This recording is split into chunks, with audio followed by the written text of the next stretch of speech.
This is a question I don't know where to start because I don't know how much was taken away.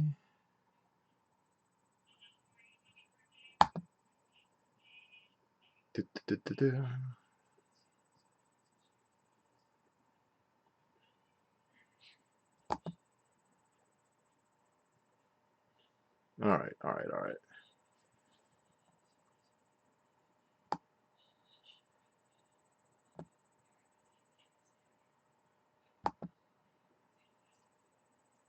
Let's see.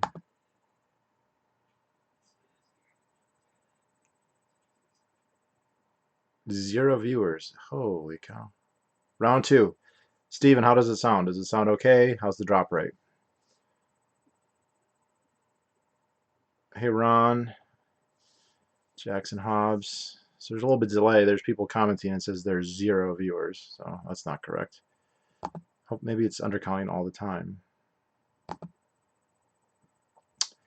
How's the frame rate? Does it look okay?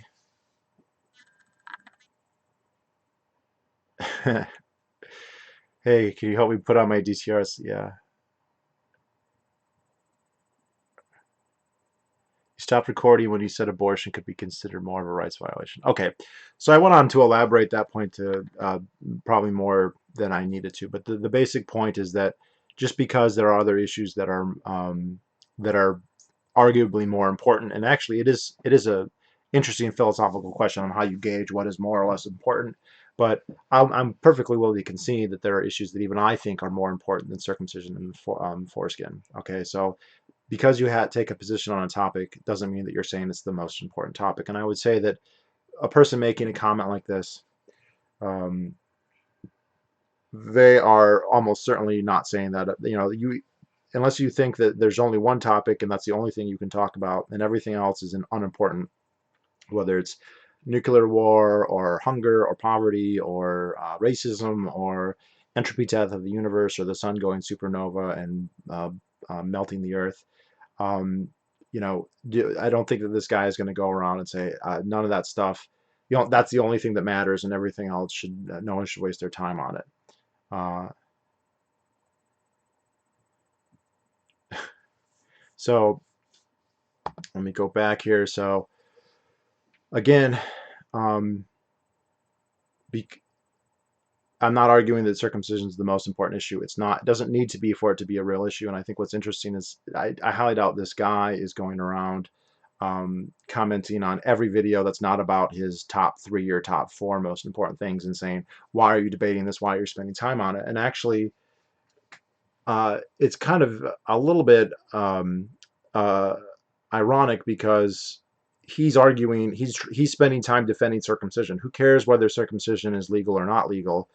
Apparently world hunger, poverty, nuclear war, coronavirus or whatever, these are all things that are probably way more important than circumcision being illegal or not legal. And yet, this commenter is spending his time apparently searching the internet. I'm assuming that he's not a subscriber, um, to find videos attacking circumcision, and he's basically trying to debate them. And I would say in good faith, but why? Why is, even if you want to say circumcision is good and intactivism is bad, let's just accept that premise.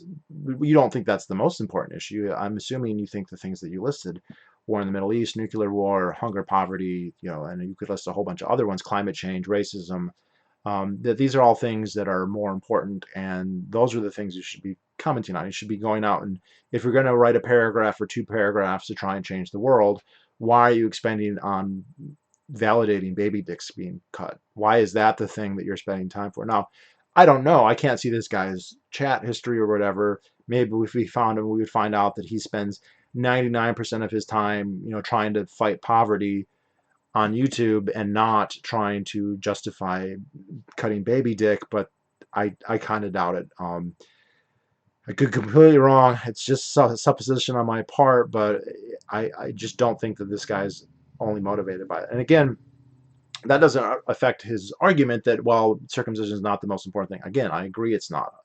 And this is very interesting. You get this very, very frequently with the circumcision debate and not necessarily with other topics. When I've seen intactivists out there people will often, and oddly enough, it's almost always the issue of abortion. People will come and say, well, yeah, but what about abortion? We got, babies being killed. And what about it? Yes. And, I think, I don't know if these people realize what most intactivists are, whether they're pro-life or pro-choice. I think most intactivists are probably pro-choice, but I'm not sure. It doesn't seem logical to me, but they probably are. I don't know if the people asking this even know that, though. But it's irrelevant whether abortion is good or bad. And, proof and labeling, I think abortion is wrong. But that doesn't affect whether circumcision is good or not. Abortion could be good or bad, or good in some cases and bad in some cases, and have no effect on whether circumcision is good or bad, or on what cases. So it's very interesting. I feel like this is an attempt to just deflect the argument and say we don't want to talk about it. And why? And the problem is that intactivists are saying this is an issue, this is important, this is something we should talk about. And if you don't want to talk about it, then what you say instead is it's not important, we shouldn't talk about it. But the logic just doesn't line up, because then you would be saying we shouldn't talk about anything except for the very most pertinent issue. How are we going to stop entropy death? How are we going to protect the earth when the sun goes red giant? How are we going to stop climate change or make climate change something that we can deal with, or whatever else? These are all things that are much bigger problems than anything to do with trans rights, anything to do with racism, anything to do with nominal tax codes or gun control or healthcare. None of that stuff is the most important stuff by any metric that you want to adopt. And so should we just not talk about any of that stuff? And again, I agree. I part of the reason that we do talk about it is that it's a neonatal movement. It's just beginning. It's not a super popular movement at this time. It doesn't have a really strong, organized efficacy in the way that, say, the pro-life movement does. The pro-life movement, it hasn't achieved as much as it should, but it is powerful, it is influential, it's out there. And I support the pro-life movement to the extent that it's actually trying to stop abortion. But the circumcision, the anti-circumcision, the intactivist element doesn't have it. So every voice that lends itself to that cause is marginally more significant than to a voice where there's already a large constituency and a lobby and political activism, which is what you have with something like abortion or taxes or nuclear war or whatever. So I feel like this is mostly, there's an honest question there. I could also make videos about, I stubbed my toe and I have a hangnail. What are we going to do about it?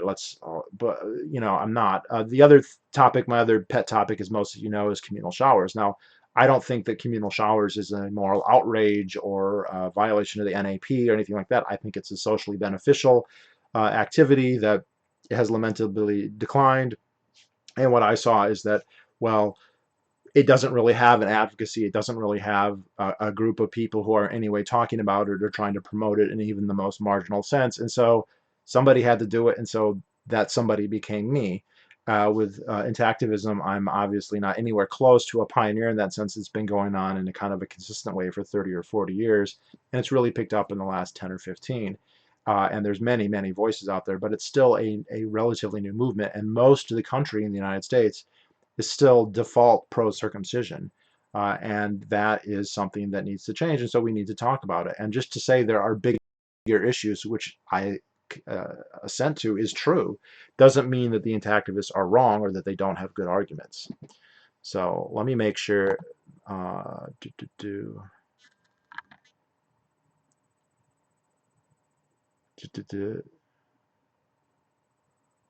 Stream quality is fine.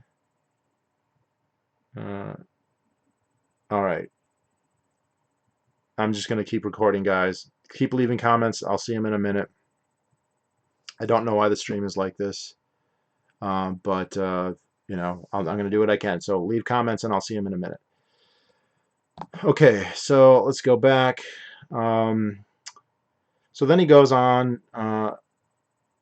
For cultural, religious, and health reasons, circumcision has been going on for almost 4,000 years with very few negative consequences. So first of all, there's a little bit of a subtle bait and switch there.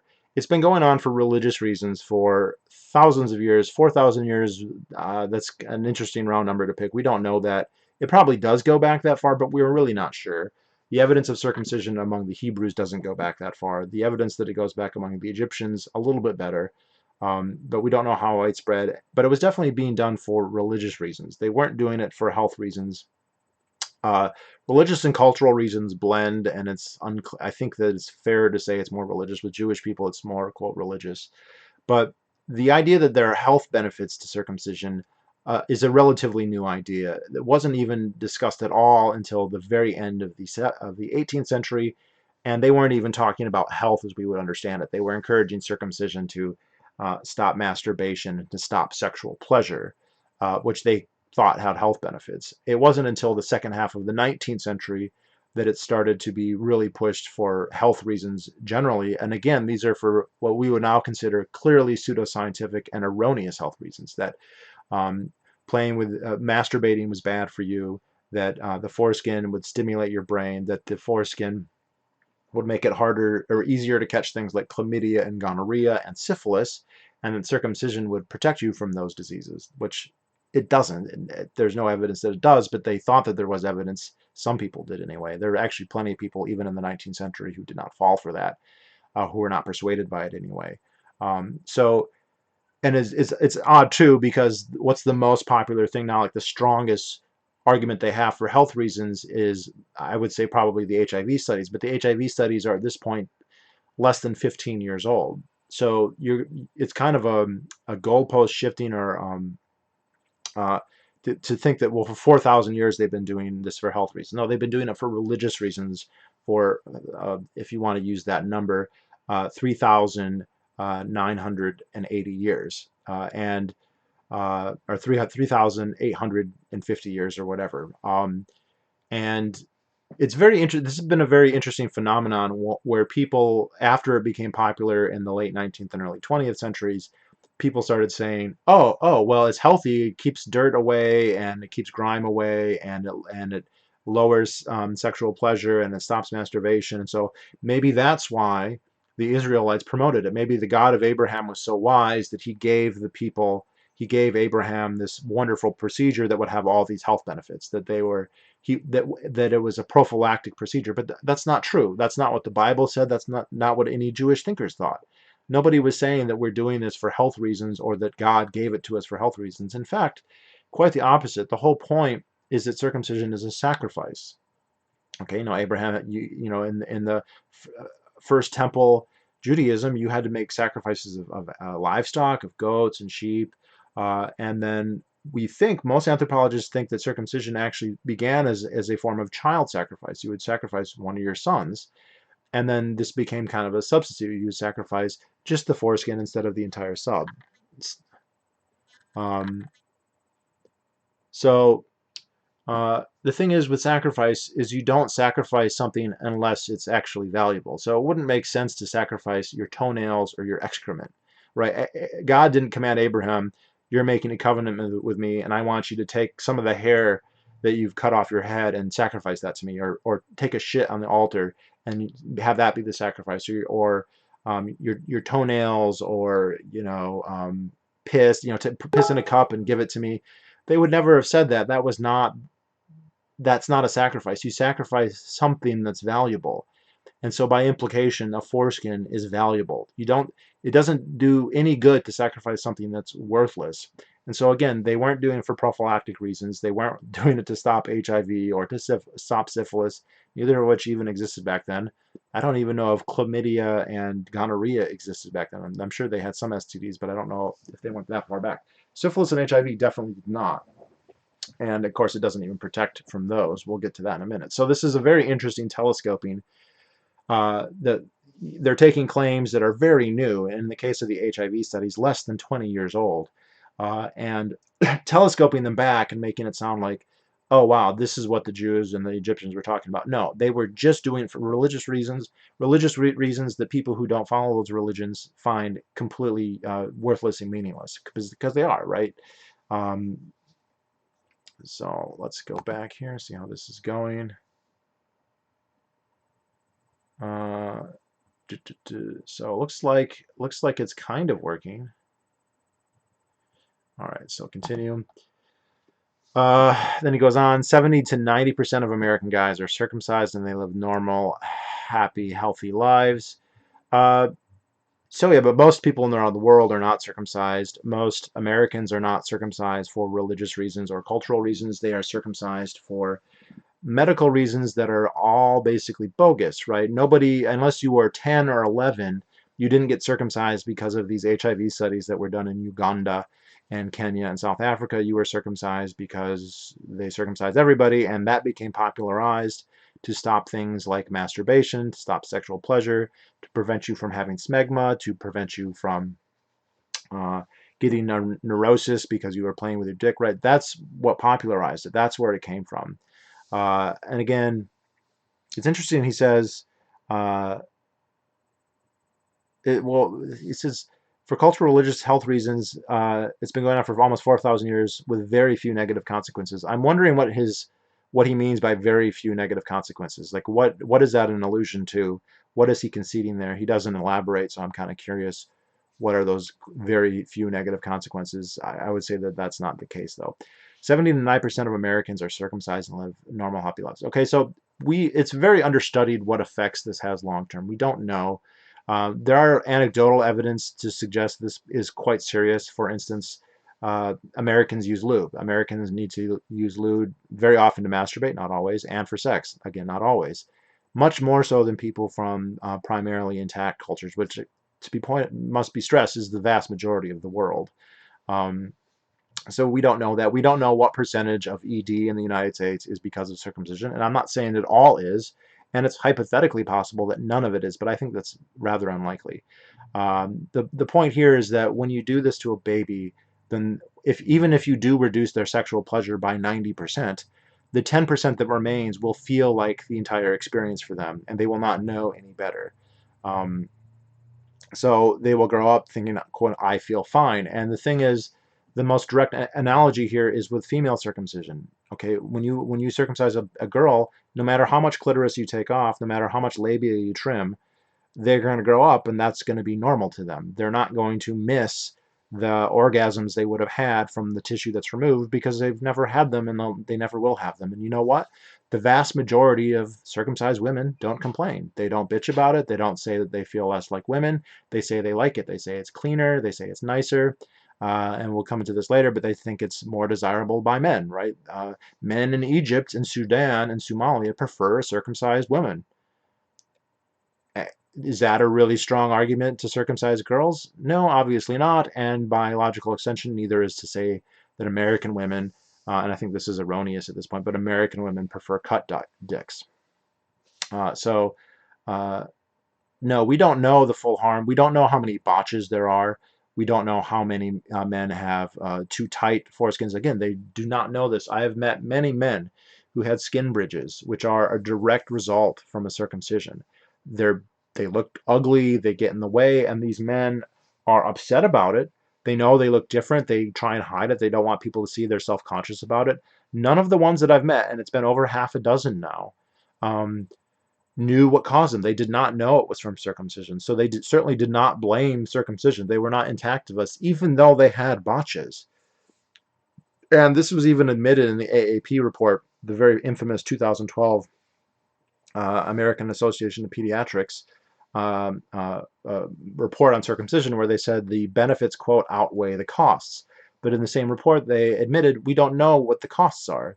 We don't know how many we don't know how many people die from it. Now it's probably a very small number, but it's some. Everyone admits that it's some, but we don't know how many. There is some evidence that it might be more than we think. I remember reading some that there's actually fairly high correlation with SIDS, so sudden infant death syndrome, which has been this mysterious disease that kills primarily males who are from cultures that primarily circumcise. So in the United States, it's more common among whites than it is among Latinos. Now, this doesn't prove this is the case. It hasn't been fully researched yet. But the lead researchers in SIDS do believe that a traumatic loss of blood or traumatic event early in childhood could be the reason, and circumcision would fit that bill exactly. Again, I'm not saying that's necessarily, we know that for sure. I think it's actually likely, but it needs to be researched more. But the point is that we don't know the degree to which it causes harm. And for just to say, well, everyone's fine because they're not complaining, yeah, there's a huge disassociation between the costs and the cause. Again, people who have erectile dysfunction when they're 30, that could happen for lots of other reasons. There are men who are intact who can have that happen. But some proportion of the men who are cut who have that happen, it might be as a direct result or indirect result of their being circumcised, and they just wouldn't know. It's not getting researched. There's a very strong bias against doing research that could show that it's a unnecessary or harmful practice, and so that's not done. And so it's very glib also. I mean, to just assume they're fine because they're not complaining. Again, circumcised women don't complain. It's only a very small minority, people like Ayaan Hirsi Ali, who complain. And you could just, oh, she's just one in a million. They don't, most of them don't complain. She's just being, and what's funny is you could say, well, you shouldn't compare yourself. Look, FGM is so much worse than male circumcision. And how dare you compare, like she was the victim of this horrible, but female circumcision is religious and cultural. It's been going on for thousands of years. Most people don't complain. Most men in those society find circumcised women more attractive. And Ayaan Hirsi Ali herself would say that they're the same, that the issue is the same, that you shouldn't cut boys just like you shouldn't cut girls. So let's see how this is going. Looks like not very good. If you guys are watching, leave comments so I can see. Let's go back.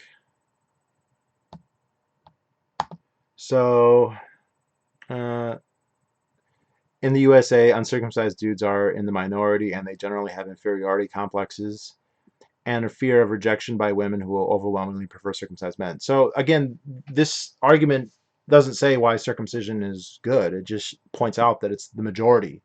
And that's a fallacy to say because the majority do it, it's good. The majority of women in Egypt are circumcised. The majority of women in Somalia are circumcised. The majority of women in Saudi Arabia are circumcised. Okay, so does that mean that circumcision in those countries are fine? And men in those countries prefer women who are circumcised. So that makes it okay. And we don't know that a majority of women in America prefer circumcision. This is anecdotal evidence. I'm sure it's happened. I'm sure there's women who prefer uncircumcised dicks. Um, Again, so this is not really a valid argument here at all. If uncircumcised men have an inferiority complex, it's not because they have foreskin or there's something inherently wrong with foreskin. And that's not even what he's claiming here. It seems more like, well, because they're a minority, they have an inferiority complex. Okay, so maybe they shouldn't be a minority, and maybe, again, this is not an argument for circumcision or against intactivism. This is just an argument to state that we have a majority of guys who are circumcised, therefore what, this should never change. Again, many countries around the world, the majority of women are circumcised.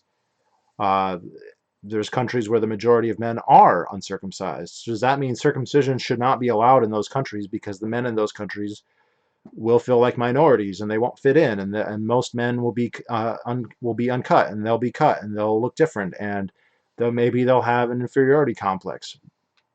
Again, I think that this is a little bit of projection here, and this guy might be, I don't want to say insecure. I hate psychoanalyzing people like this, but it's just hard to see where this would come from other than that. And then he goes on to say,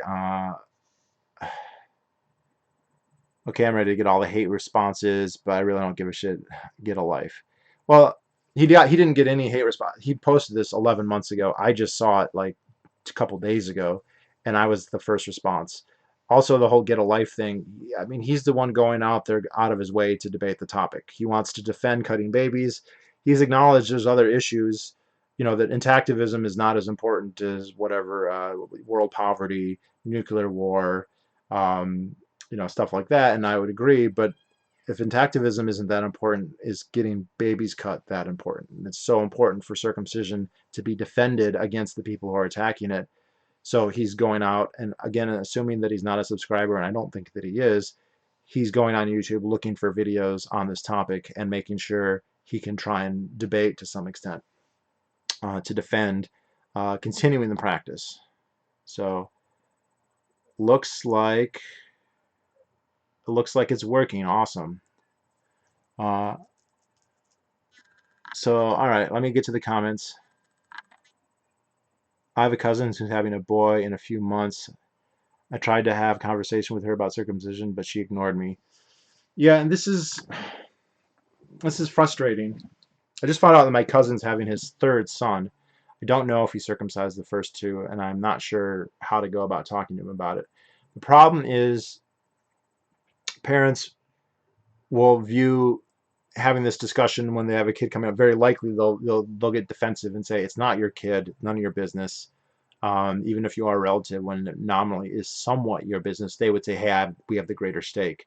So it's touchy, and I don't know that there's a good way to do it. I think the best way is to convince somebody before they have a child, right? Somebody who's younger, who is not expecting somebody. It's not, and so they can kind of get not as emotional. They can get on board with the idea before committing one way or another. Um, I, it is actually, I do wrestle with this. Do you have an obligation to try and defend the child? Do you have an obligation to try and do whatever you can to try and stop it if it's going to happen? And I mean, first of all, I don't think that you have an obligation to do it, but it seems hard to leave someone to their fate. But it also seems you have to be pragmatic. What can you do? And it just depends very much on the attitude. And I've seen many times, I've had friends, say they've reached out to people and it almost never goes well. I've found talking to people who aren't expecting children, but who are married, who want to have kids in the future, that they're much more. I mean, you want to give yourself as much lead time as possible. It is touchy, though. I'm not sure what the best way to go about it is. There are many types of FGM, but people who will raise a fuss about the comparison won't even differentiate. They think it's only for removing sexual pleasure. It's more nuanced, of course. Yeah, this is funny because people will comment stuff like, you don't know, like, how dare you compare the two? They're obviously completely different. And it's like, well, actually, there's a range. The World Health Organization identifies 4 different types of female genital mutilation or female circumcision. And even within those types, there's a lot of variation. And they range from everything from a ceremonial pinprick, which leaves no scar and removes no tissue. So something that is demonstrably many, many orders of magnitude less invasive than male circumcision, all the way to complete removal of all external genitalia, the labia, the clitoris, the clitoral hood, and then infibulation where they sew the vagina shut. That's a lot more invasive than male circumcision. So there's a range there, and how much, I think the most radical types of female genital mutilation are more rare. There are less than 10% of them. Also, the least invasive type isn't the most common either. It's one of the more middling types. The thing is, in the law, all of it's wrong. And the rhetoric of these people is that it's always wrong. Male circumcision is always right.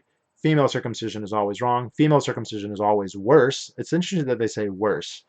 Like, are you admitting that male circumcision is bad? It's just not that bad. And if you're comparing it to complete removal of all the external genitalia and infibulation, I would agree that's worse.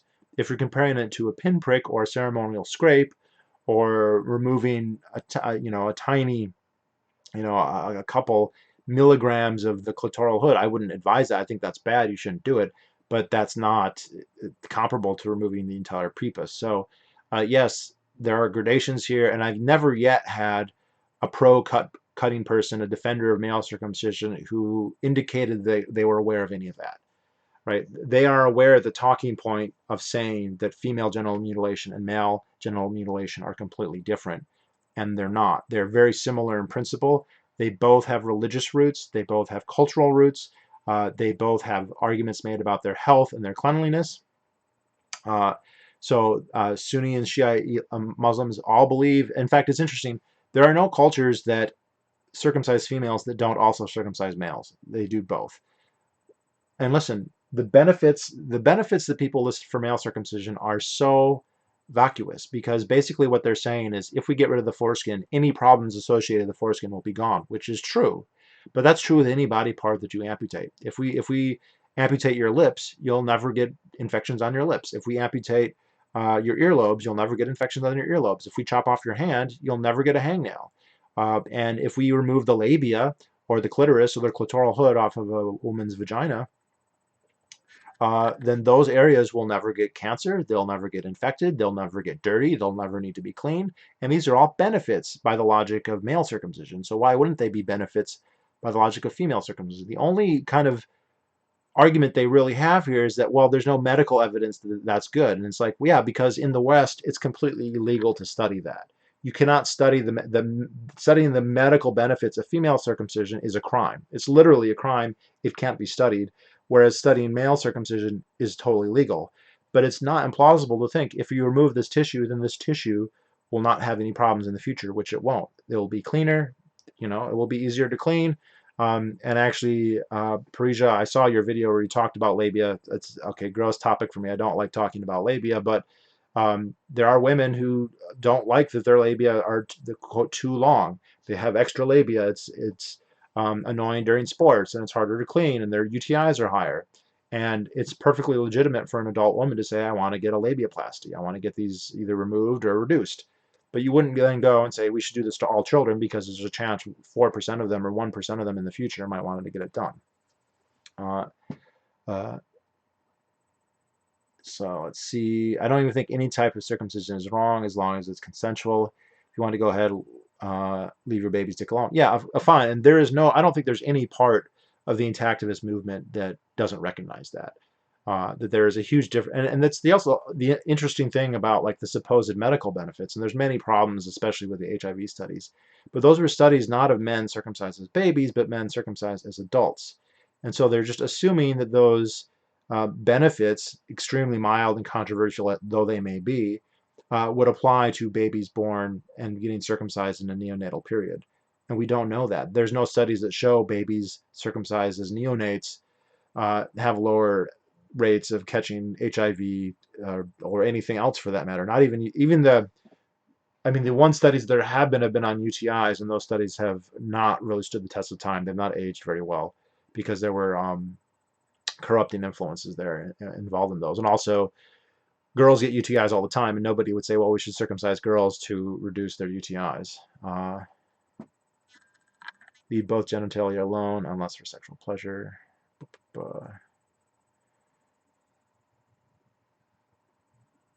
I regret circumcising my son. I regret circumcising my son immediately. We made the decision to leave our second child intact. What made you change your mind between number one and number two? And like, I'm kind of curious, how long ago this was. Like, how old is your first? How old's your second? Just to give an idea on the timeline.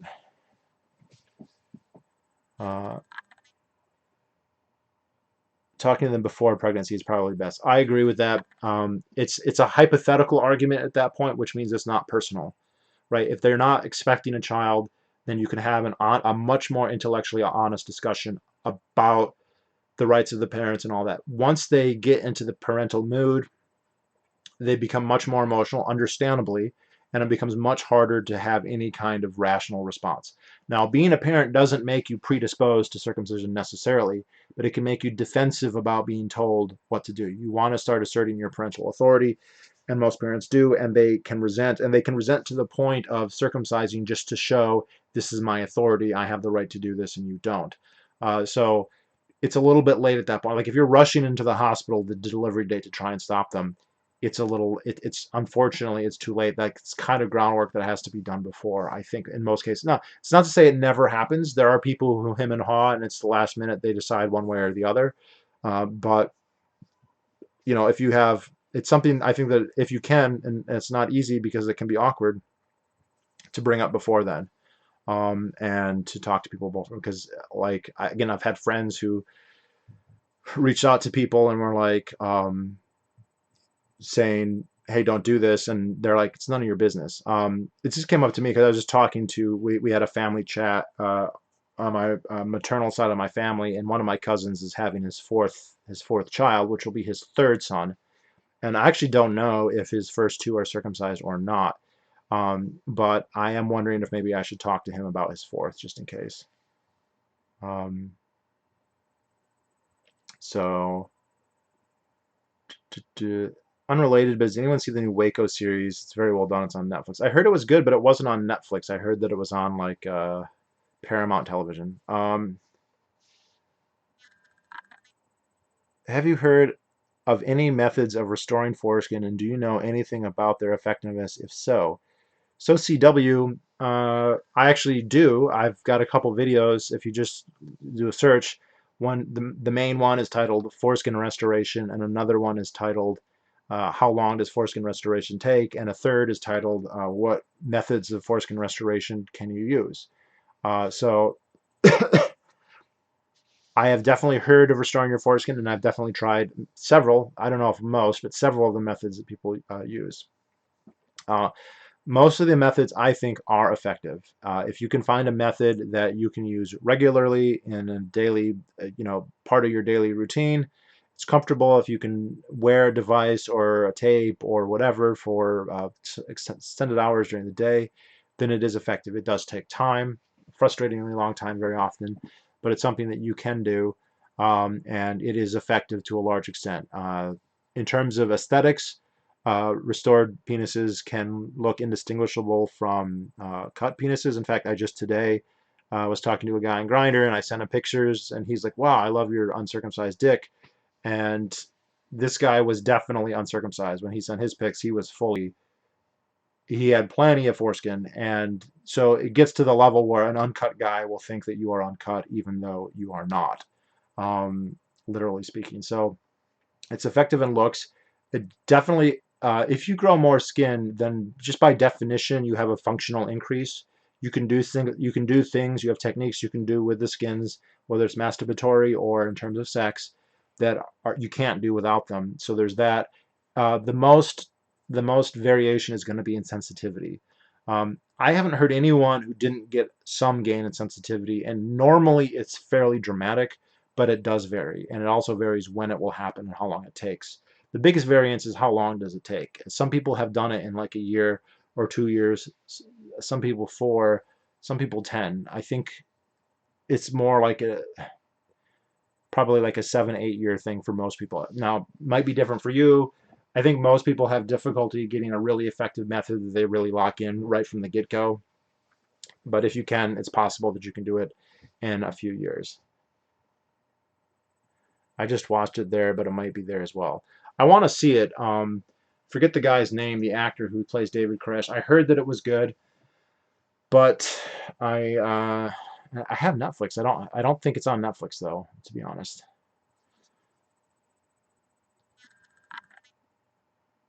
What the heck?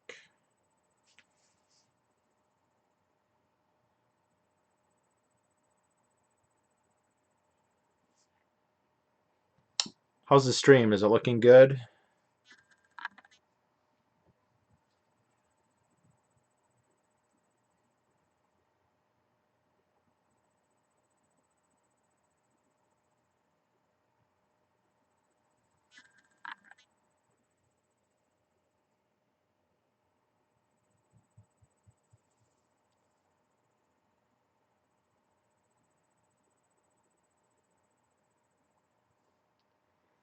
So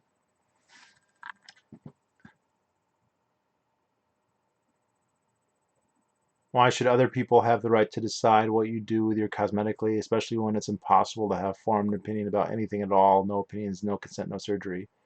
Thanks, Stephen. That's good. Yeah, fair question, and pointing out that the majority of men are circumcised doesn't answer that question. Pointing out that it's been done for 4,000 years doesn't answer that question. Pointing out studies about HIV doesn't answer that question. So yeah, and pointing out that there are other issues that might be larger issues, and indeed, I agree that there are many issues that are larger issues than this, does not address that opinion. And again, this is coming from somebody, anyone who's bringing this up, they're going to the trouble of debating the topic. So, they can try and shame you and be like, what, you think that intactivism, ending circumcision, is more important than this, and this? Well, first of all, I didn't say it was more important. I just said it's an issue that it's important, that I'm trying to change. But are you saying that circumcision is more important? I mean, I think that's the best single retort is, are you saying that circumcision is so important that you would debate retaining it? You would rather defend it than lend your efforts towards a more important cause, or is it not more important, right? And I think deep down, a lot of these guys actually do think that circumcision is really important. Now, they don't want to say that. No one wants to come and say, well, cutting baby dicks is more important than, climate change or poverty or nuclear war. But I bet none of these people are going out there and trying to stop nuclear war or trying to save the climate. They're really personally motivated by the circumcision thing. And I think that's because it affects you at a deep personal psychological level. Uh, to what degree, I don't know, but we just know this is the case with any type of abuse and with any kind of body alteration like this, it's going to affect the way you think about things for the rest of your life. And you can either cope with it by becoming upset and becoming against it, or you can cope with it by doubling down and becoming a proponent. Um,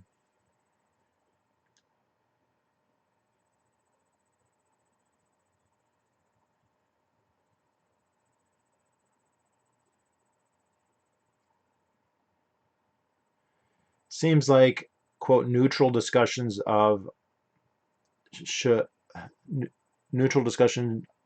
should usurp are framed around medical benefits while noting some costs. But would anyone start a discussion on FGM with the benefits? Have you noticed this? Yeah, I have noticed this. Like there is absolutely nobody. The exact same arguments are actually used for both. Okay, the proponents of FGM will use exactly the same arguments that the proponents of male circumcision will say. They'll say it's cleaner, it's religiously mandated, it's part of our culture. I like it better. I feel fine. So women will say this: I feel fine. I'm happy with it. You can find videos of women going, "Hey, when my boyfriend goes not down on me, it feels fine. I don't mind." And men will say they prefer it. And actually, they'll say that it's medically beneficial as well. There are doctors in East Africa who will say circumcised women don't catch HIV as much. And there have been studies done in the Islamic world purporting health benefits. Now, how rigorous are these studies? Who knows? But it's not intuitively illogical to think if you remove this tissue, then this tissue will never become infected and will never develop cancer because it won't. It's been removed. So I agree. It's the nobody would start a discussion on female genital mutilation by saying, "Well, what are the possible health benefits? What's the, you know?" And but then as soon as you point that out, they will say this: you can't make a comparison. FGM is just complete female. In fact, they don't even like to call it female circumcision. They will insist that you call it genital mutilation. You can't call it circumcision because they don't even want it to be associated with the terms. The idea is that they be completely separated. And again, if you ask somebody like Ayaan Hirsi Ali, who is the minority, right? She's suffered female circumcision, and she's spoken out about it, and she's complained about it. And she's in a minority, right? Most women in the Arab world who get circumcised, and I think in Egypt it's over 90%, they don't complain about it. They say that they feel fine or they never say anything. And she's a minority. And then she says she agrees that men shouldn't have it done either. So she agrees with the intactivist argument, not with the male circumcision argument. And people basically like they go apoplectic when you say that because they don't want them compared. I think they're getting confronted with overt special pleading, and it's funny too because they'll say, well, the women who say that they don't mind, they've been brainwashed by their religion, they've been brainwashed by their culture, they don't know any better because their whatever parts were removed, and so they don't miss them because they never felt them. Yeah, and all that is true with men who are circumcised as well. Every single one of those arguments applies to both. It does not only apply to women. And then they'll say, but female circumcision is only done, it's only done to repress female pleasure. Again, they don't say that. They'll say, I mean, there are some people who practice it who do say that, but they'll say, no, it's in the Quran, it's in the Hadith, it's in our culture. A lot of times it's women who do it. It's women who do it. This was what happened in Detroit when the federal female circumcision case came up. It was a female doctor who was doing it to children, right? Was she doing it for that reason? And again, the argument is almost the same because when circumcision was popularized in the United States for medical reasons, one of the most recurrent common reasons was to stop sexual pleasure, right? That you should not associate sex with pleasure. You should not associate masturbation with pleasure. That it should be purely reproductive, one man, one woman, that's it. You should never have a nocturnal mission. And they thought, well, the way that you would bring that about, the way that you would help that surgically is to circumcise you. The idea that you are removing a lot of the penis and a lot of the sensitivity and a lot of the function of the penis, and that will reduce your pleasure, and that's good. That's why you should do it. That's what Maimonides said. Maimonides said the intact member is superior. He said Jewish women should not meet Gentiles because once they had tried intact penis, they would never want to try a cut penis again. And so he's like, there's nothing, a circumcised penis is a diminished organ. It's been weakened, and it obviously has been. Now, he still said it was a good thing, because it's a good thing because now, instead of being interested in sex and thinking about sex, you can focus on studying the Torah, right? So I'll give Maimonides credit for being like frank about the whole thing. But so male circumcision also was justified and popularized, right? When they started doing it in the 1870s, 80s, and 90s, they weren't talking about HIV studies in Uganda. They didn't even have HIV. That HIV had not even switched to humans yet, in all likelihood. So, some people say circumcision is a cure in search of a disease. When whatever the thing of the day is, it's been cancer at various points, it's been syphilis, it's been gonorrhea and chlamydia, it's been masturbation, and now HIV is the big one, but it's not a very good one. I'm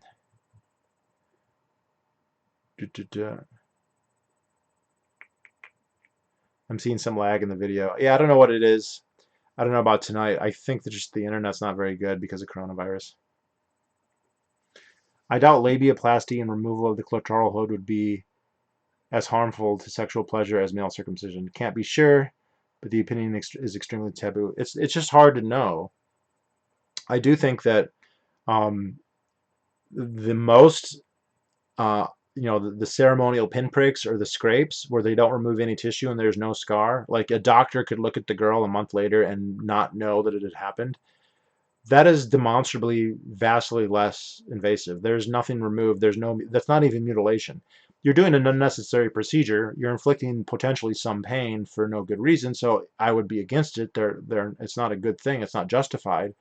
But it's vastly less comparable. I think that the best comparison is probably the removal of the clitoral hood, because that's the most analogous to the prepuce. They're basically the same. In utero, they're the same tissue, and it's only through development that they differentiate into one into a prepuce and one into a clitoral hood. So I think that's probably the most analogous. But I mean, that makes a lot of assumptions about the relative function and whatever. So I don't really know. I don't think anyone really knows. So, but again, the comparison stands. Nobody would say, well, some ladies like labiaplasties, you can get germs in your labia, you can have UTIs, you could get cancer there. It sucks when you are sweating and you're playing sports.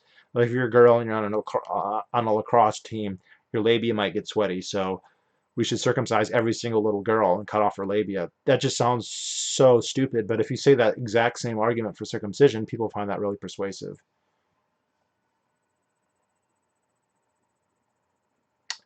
I guess if you've had it, you don't know how it would be otherwise. That's not a justification though, because by that, Mike, by that justification, then we could just do it to girls and they won't know otherwise either. And why stop at the foreskin?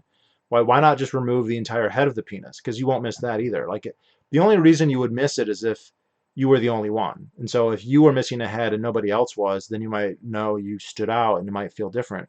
But if we just took off everybody's head, then that would be normal. And people would say, ew, heads look, if it was standard where 90% of the guys were having their entire head cut off, they would say like, ew, heads look gross, they look like mushrooms, that's icky, who wants that? I feel much better with just the nice cylinder. It's way better that way. And so and the thing is, it's not a justification, just an observation. Fair enough. I think though, you don't. Would you know exactly? No. Do you get some idea? Yes. There's definitely a reduction. You're removing tissue. You're removing sensitive cells. You're removing nerves. You're removing function. So a lot of the function that there is gone.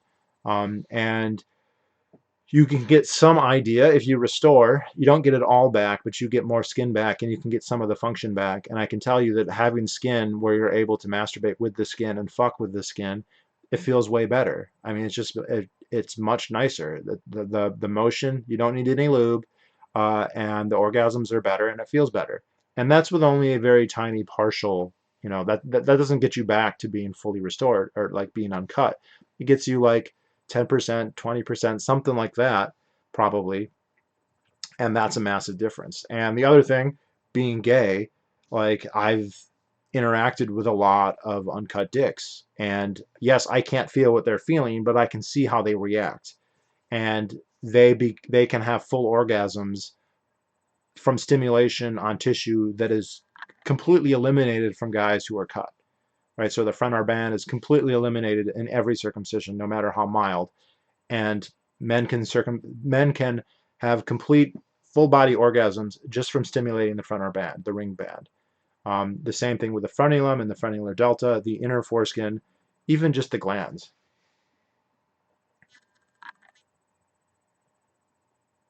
So the thing is, it is an interesting crime because you do this thing to a neonate. They won't have any memory. It still affects their brain. There's another argument here against it, is that you are inflicting a trauma that's actually fairly significant. We just have in our cultural idea this idea that it's just a snip of, quote, extra skin, or it's a flap.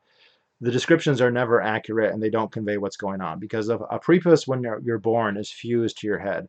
So the first thing that they have to do is remove that by basically peeling it off. So this would be, the membrane is like the membrane that attaches your fingernail to your finger. So this would be like the trauma of having your fingernails ripped off, only on a body part that's more sensitive than your fingers. And so ripped off, then crushed, and then cut off. So that's the amount of trauma that you're putting. Like if we were to say,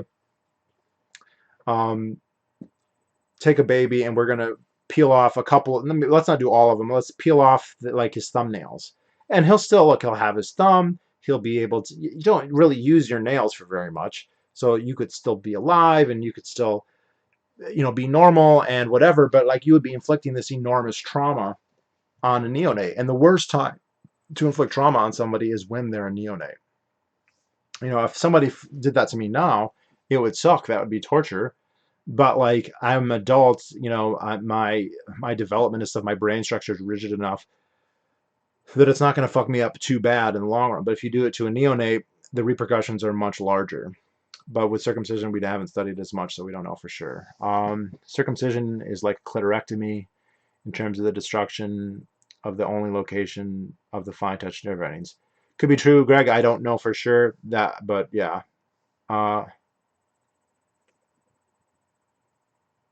What would be worse, another war for God's chosen people, or a billion more circumcision?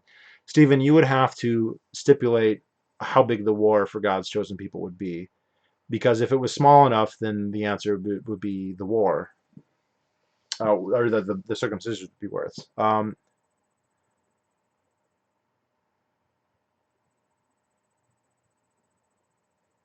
When I was little, I saw that my older brother was uncut, and my dad told me that they were just born different, and it was like how he was blonde and me brunette. It was just genetic. That's very interesting. Why was your brother uncut and you were?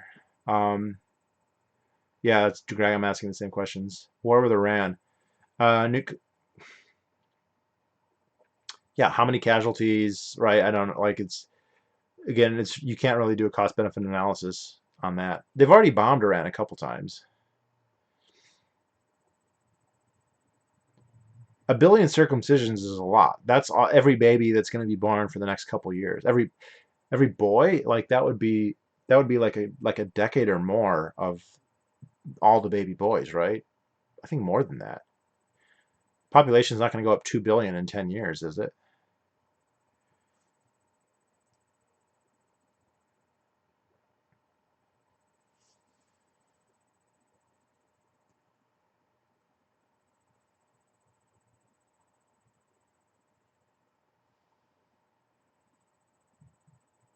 This is another interesting thing, Jacob Hobbs, that you bring this up. This did not happen to me, but it's very common for guys who are cut.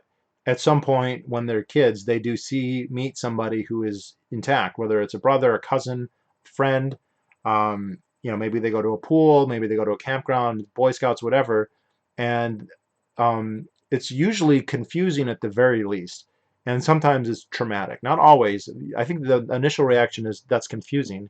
I've had a lot of guys say stuff along the lines that they thought that the uncut guy must have been mutilated. They think that his head is gone, and so his head got cut off, and then like maybe a dog mauled it and left it so it kind of had this taper, that classic anteater taper.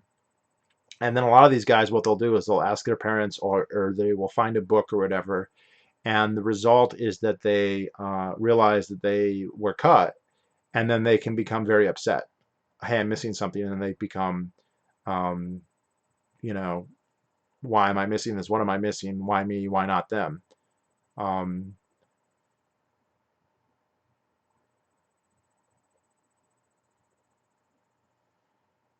it might after this coronavirus isolation. Don't get the reference.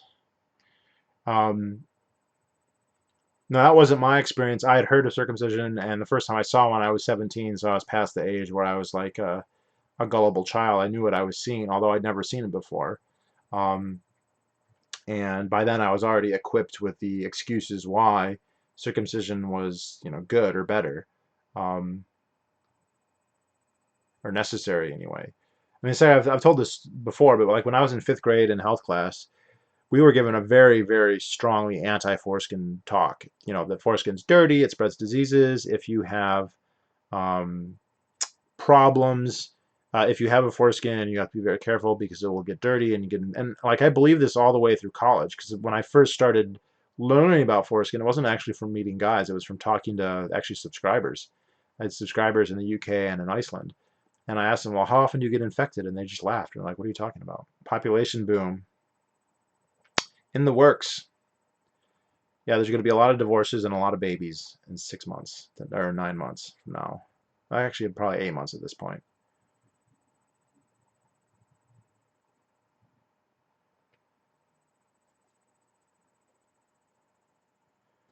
But I think, Stephen, to answer your question, if that's what we're going on, I would say a billion circumcisions is worse than another war with for the chosen people, because they've already had four, and their wars are bad, but they're usually not that bad.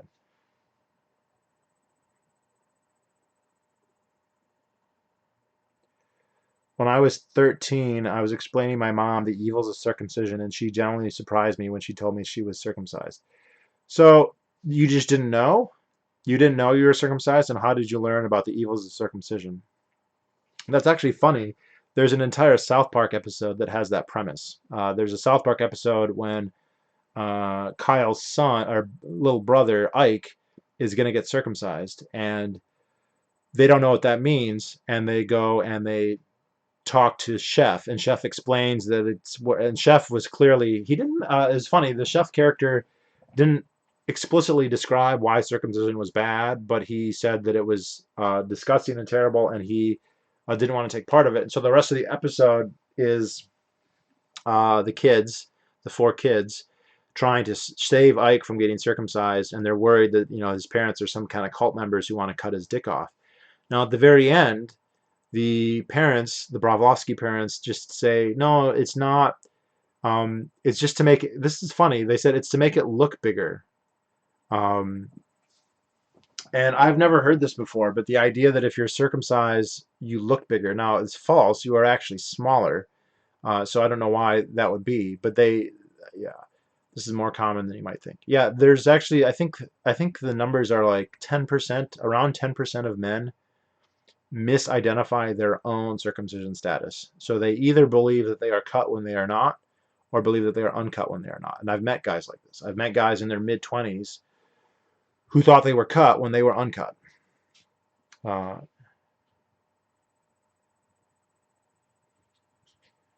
I remember having frequent irritation of my foreskin as a child. I'm cut. Skin break.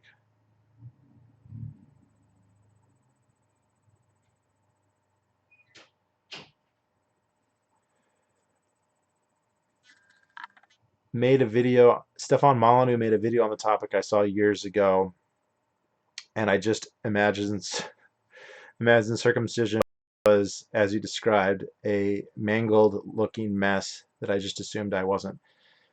So the only thing worse there is that you were a 13-year-old watching Stefan Molyneux. Like, holy cow, how did that happen? And that is child abuse. Having a 13-year-old watch Stefan Molyneux, oh, I suppose you're not scarred for life.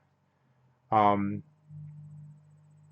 Yeah, people don't know what it is. People don't know, and you know, and porn isn't usually a good guide. You can find stuff on the internet, but you have to know where you're looking. And so the way foreskin is described, it's in a very trivializing, euphemistic way. So it's a flap of skin. It's extra skin, right? By this, we can just cut off anything that we want as long as we put the if we just call it extra before we do it. So you have extra labia, you have extra um, uh, whatever, extra tonsils, extra appendix.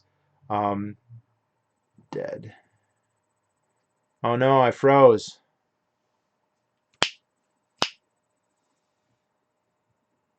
Unfreeze. Please unfreeze.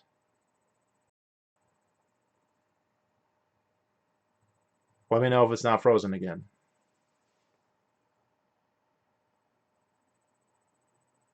Yeah, love that issue. Less tissue, bigger organ. Yeah, why were you watching Stefan Molyneux as a 13-year-old? That's just brutal. And what did your mom say? Honey, you're cut. Now, I'd be interested to hear what was your reaction to that? You've been convinced that circumcision is this heinous thing, but that it didn't happen to you, that you're normal, that you're okay. And then you find out that you were circumcised. So do you think I've been horribly mutilated, or do you think circumcision must not actually be that bad because I'm normal? I'm just curious, E, where you fall on that. Where you fell on that.